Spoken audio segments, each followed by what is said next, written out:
مش اي حد تصدقوه، يعني طول ما وشوشكوا سمحة، ناس بتظلم ناس مسامحة، واللي عاش على راسه بطحة هو ده اللي استغربه، اللي لسه ما جاش نصيبه بكرة يبقى مع حبيبه، واللي سابك قعد يسيبه، والفراق استعجلوا.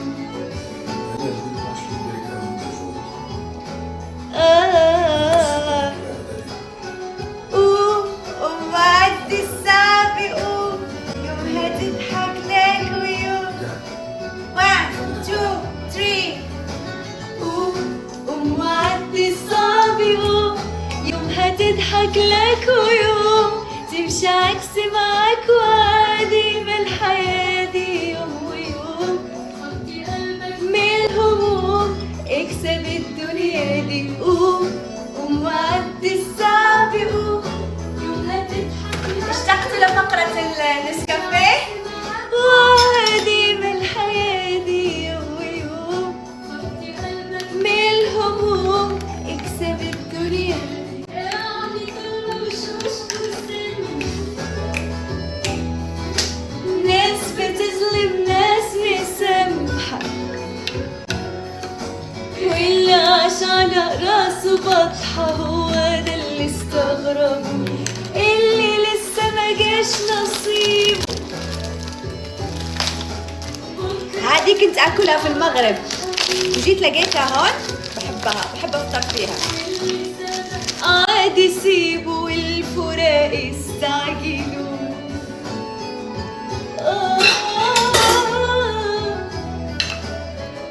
هون بيضة، فطور جميل منيح. ايه انت شايل هم ليه؟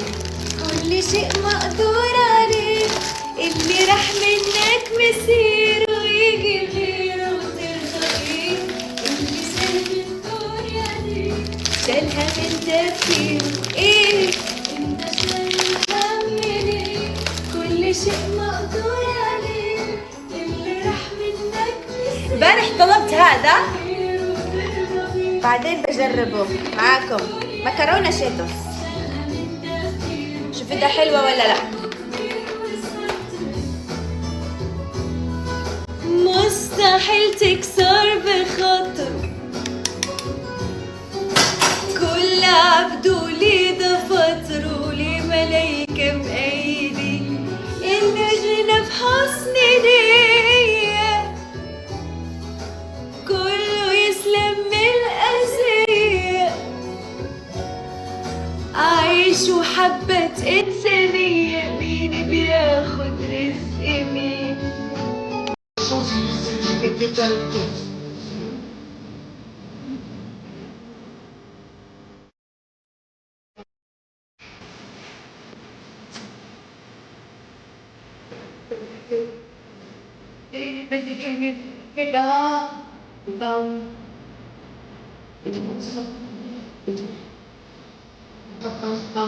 خلوني تركينا قالوا مغربي وقالوا لي دونجي دبر حرقة مسيرة لترونجي مالتي تعرفي هي اللي ترونجي مالتي تعرفي هي اللي ترونجي رابا بام بام حرفين كفارافيرا رابا بام بام حرفين كفارافيرا رابا بام بام حرفين كلنا رابا بام بام خلوني تركينا.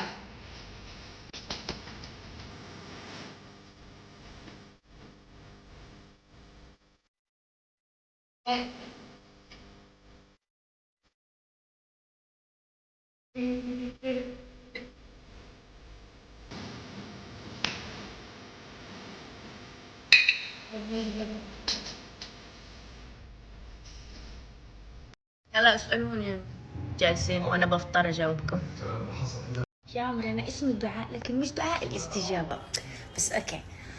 يا ربي يا ربي يا رب تنجحها، يا رب تصير هي أشطر وحدة في المدرسة، يا رب تصير أشطر وحدة في الحارة بين شلتها، يا رب تصير أشطر وحدة في المدينة اللي هي فيها إن شاء الله، يا رب تصير أشطر وحدة في البلد. خلاص لا تزيدك أكتر كده، بيجيك تخمة نجاح خلاص. ما هي أصول المغربية؟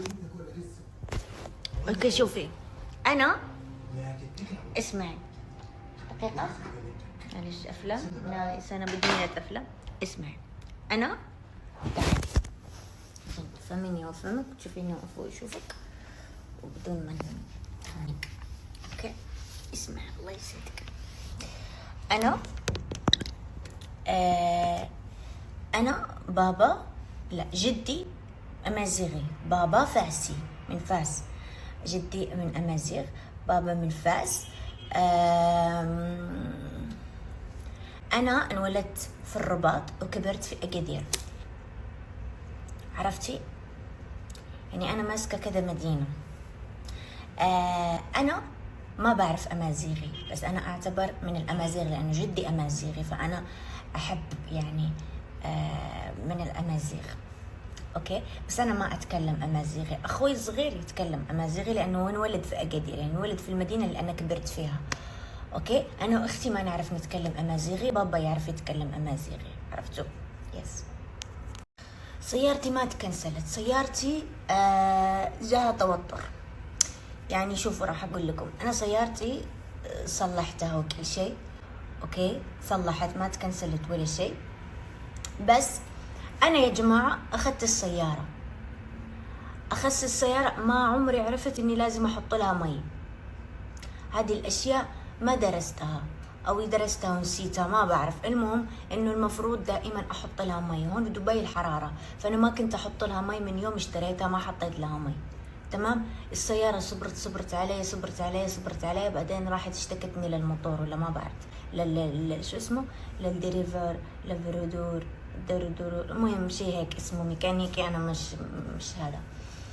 اوكي، اشتكتني وكذا، وقفت قالت انا ما بدي اكمل لانك انتي خلاص دزيتي امها ما تحطيني مي، تفكري انك بس انتي اللي تحتاجي مي، مو انا ما كنت اعرف ان السيارة تحتاج مي، لاني انا وقتها اول مرة اسوق.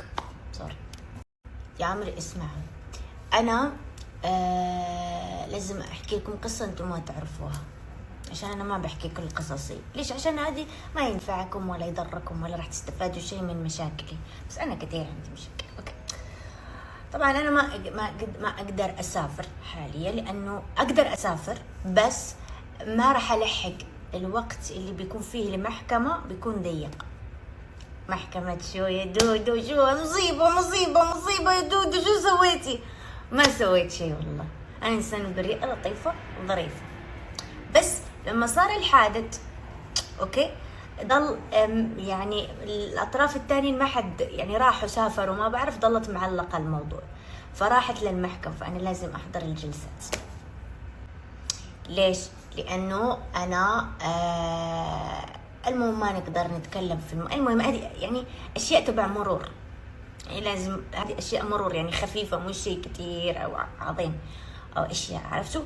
هذه الاشياء تبع المرور انا كل مرة بيتأجل. ليش؟ لانه في تقرير لازم يوصل، وهذا التقرير متأخر، وانا كل يوم يتأجل وانا ضالة معاكم ما قدرت اسافر. عرفتوا ليش؟ او بيقولوا لي تقدري تسافري عادي، يعني مش قضية، لكن لازم يعني وقت معين. هم بيعطوني مثلا الجلسة بعد مثلا اسبوع او 4 ايام، انا ما اقدر يعني اسافر. او مثلا اذا بدي اروح المغرب انا اكيد ما راح اجلس فيها اسبوع، لازم اجلس اكثر، عرفتوا؟ لاني بدي اروح كذا مدينة، اهلي عند اهلي، عند كذا عائلتي، عند ايمان اختي، عند كثير اشياء، عرفتوا كيف؟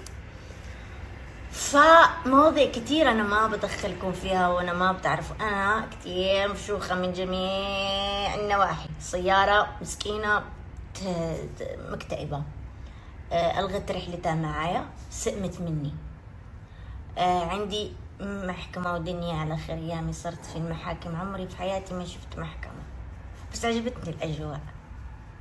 يعني صرت أشوف أشياء، أعرف كيف أتصرف. ما كنت في الأول أعرف أقول شو للقاضي سيدي ولا القاضي. تعلمت أشياء، أنا جالسة أتعلم يا جماعة. بعرف إنه والله تو ليت، بس أنا جالسة أتعلم أشياء والله ما عمري. أوكي هذا بوجهي بدون فلتر. أوكي والله شوفوا، أنا زمان كنت أشوف هذول المشاهير يقولوا والله لازم تعتني ببشرتك وتصير تحطي لها ماسكات وكذا وبتصير حلوة. ما كنت أصدقهم، بس لما جربت صراحة لازم كل 6 شهور أو 7 شهور أو 10 شهور حطي إبرة نظارة، بعدين يوميا سكين كير، صباح وبالليل، صباح وبالليل، صباح وبالليل.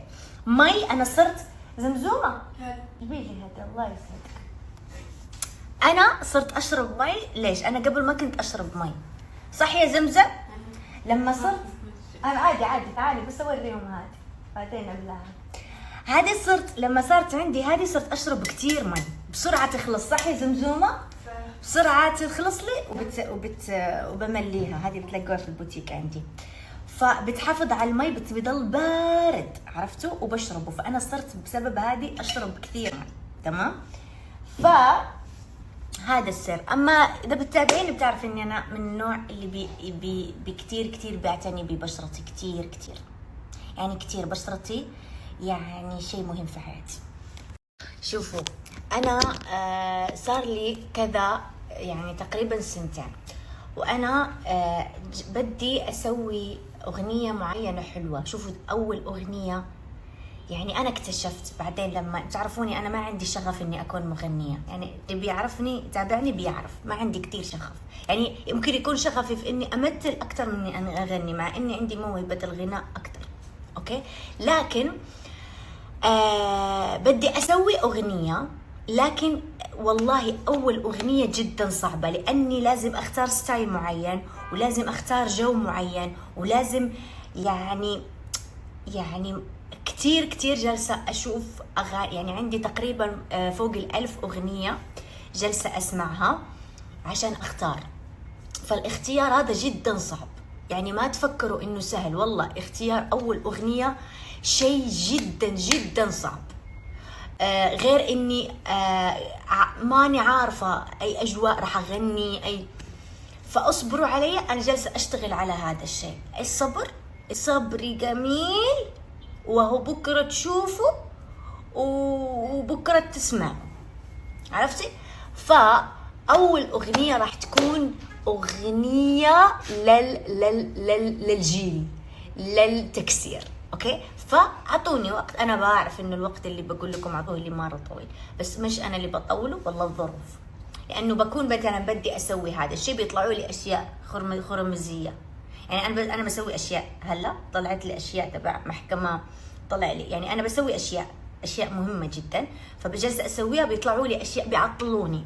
أنا بس عندي مشكلة العطلة في الأشياء هيك المزعجة بس. وأنا لازم تفهموا يا عمري، أنا لحالي، أنا كل شيء بسويه لحالي. أنا سولو بسوي كل شيء لحالي، كل شيء لازم أعمله لحالي، كل شيء لازم يعني وازن حياتي لحالي. يعني أنا هون في الغربة سولو، ما في أحد. ما تشوفوا الناس اللي معاهم عائلاتهم وناس والله بسرعة بينجزوا، لأنه في تعاون، في ناس بتساعدهم. أنا لا، أنا يعني باخذ وقتي، لأنه كل شيء لازم أسويه أنا بنفسي لحالي. انتوا تعرفون، اللي بيعرفني وبيتابعني من زمان كل شيء، شهرتي كلها اللي وصلت لها لحالي. أنا كل شيء بسويه لحالي، فهذا الشيء بياخذ وقت. عرفتوا كيف؟ بياخذ وقت. بدكم ما بدكم، هديك مشكلتكم، خلاص نو ستريس. شوفوا زمان لو تسألوني قبل أقول لكم والله يكون إنسان كده طيب هاد. لا، هلا شو صاير؟ هلا يا بنات أبشركم إنه إذا لقيتيه رجال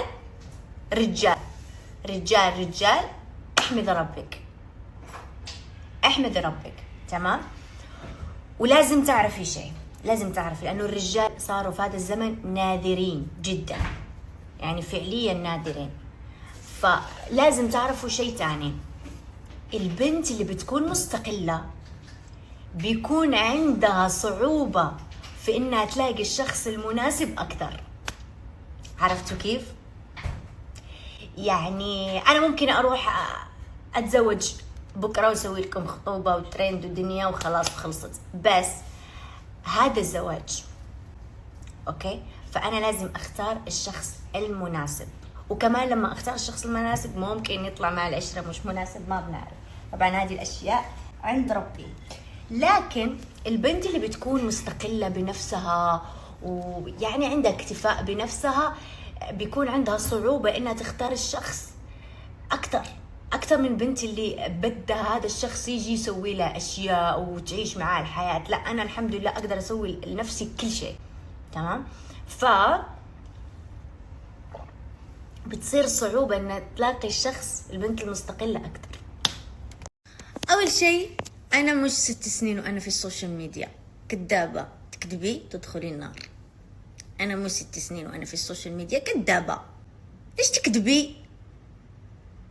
أوكي، أنا صار لي 5 سنوات في السوشيال ميديا، أو تقريبا 4 سنوات ونص كده في السوشيال ميديا نظامي، أوكي؟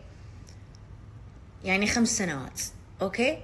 مش 6 سنوات، ليش تكتبي؟ ثاني شيء، أنا جزت كتير أشياء أهم من عندي. يعني أنتم ممكن تشوفوا الموهبة تبعي مرة في الشيخة، فمؤمنين فيها كتير. أنا ما كتير يعني أوكي بحب أغني، بس مو شغفي، يعني للأمانة ما أكذب عليكم، أصير أنا كذابة. إذا بصير بدي أسوي أغنية بس عشانكم أنتم بدكم أسوي أنا أغنية، صراحة عشان ما أكون كذابة. أوكي، عندي شغف أشياء كتيرة أنا بحبها. أنا بحب الغنى، بس ممكن أغني مش عشان أصير مغنية، أغني عشان يكون ما يفوت العمر وأنا ما استخدمت موهبة عندي فقط. عرفتوا كيف؟ بس خلاص، والله الأغنية مو صعبة ألاقيها، صعب تختاروا معايا؟ بدكم تختاروا معايا؟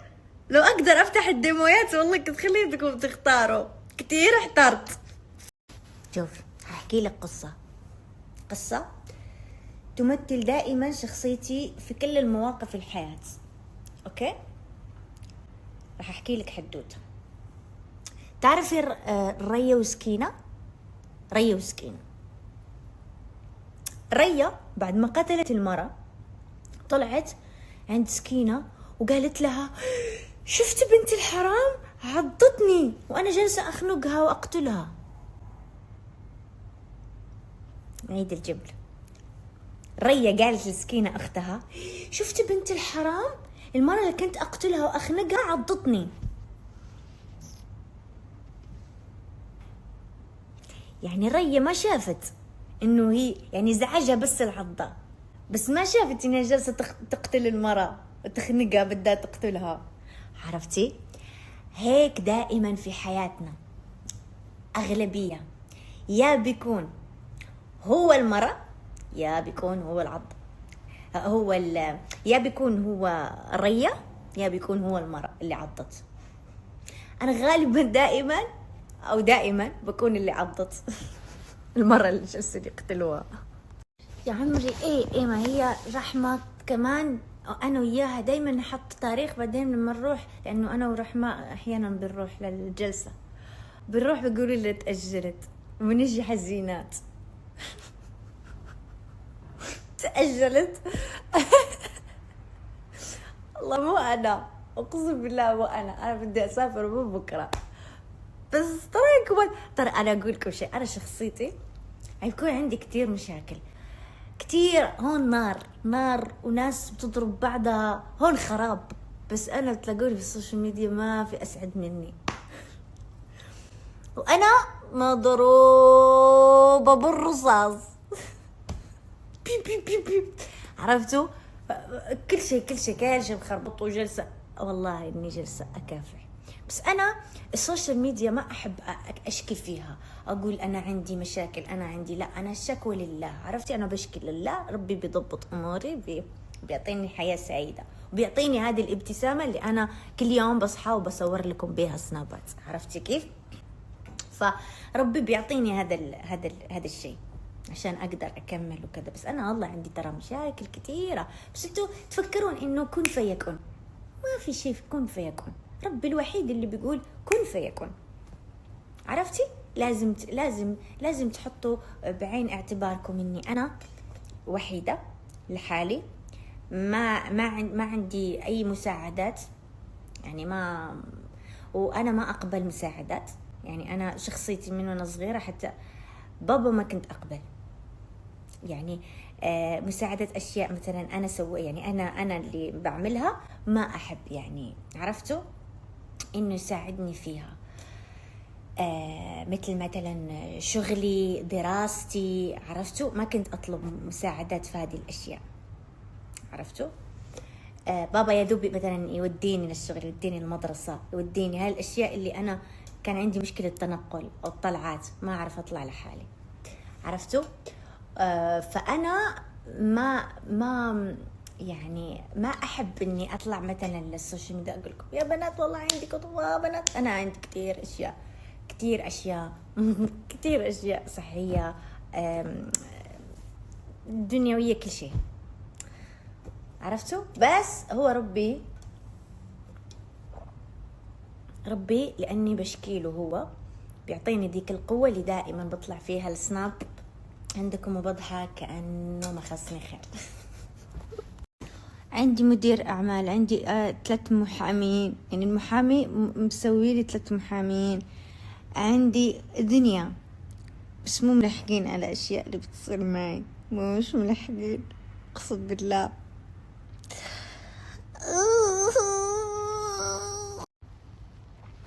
انت لما تحسي اصلا هذا احساس انه تسألي هذا السؤال، فهذا بحد ذاته شيء سلبي في علاقتكم. لما تحسي هذا الاحساس، يعني شوفي لما تحسي مثلا انه صديقتي بتغار مني، الإحساس هذا بحد ذاته أنت لازم تنسحبي من هذه الصداقة تدريجيا. ليش؟ لأنه لو العلاقة هذه سليمة ما كان هذا الإحساس انولد أصلا، ما كنتي أنت حسيتي إن هي أنانية أو هي عرفت يعني. وإذا حسيتي هذا الإحساس روحي قولي لها، يعني روحي قولي لها أنا حسيتك أنت أنانية، شوفي وجهة نظرها. شوفي راح أقول لك شيء لازم تعرفي إنه مثلا إذا جلسنا معاكي أنت راح نلاقي أنت عندك الحق، وإذا جلسنا معاها هي راح نلاقيها هي عندها الحق. فدائما الناس بتشوف الأذى من وجهة نظرها، وكل واحد بيكون عنده قناعة تامة إنه هو الصح. عرفتي؟ بس إمتى بتصير تفهموا بعض؟ لما تجتمعوا وتناقشوا هذه الأشياء، فهي تقول شو عندها وانت تقول شو عندها، يا هذه العلاقة راح تكمل يا راح تدعسوا على بعض تشدوا شعر بعض.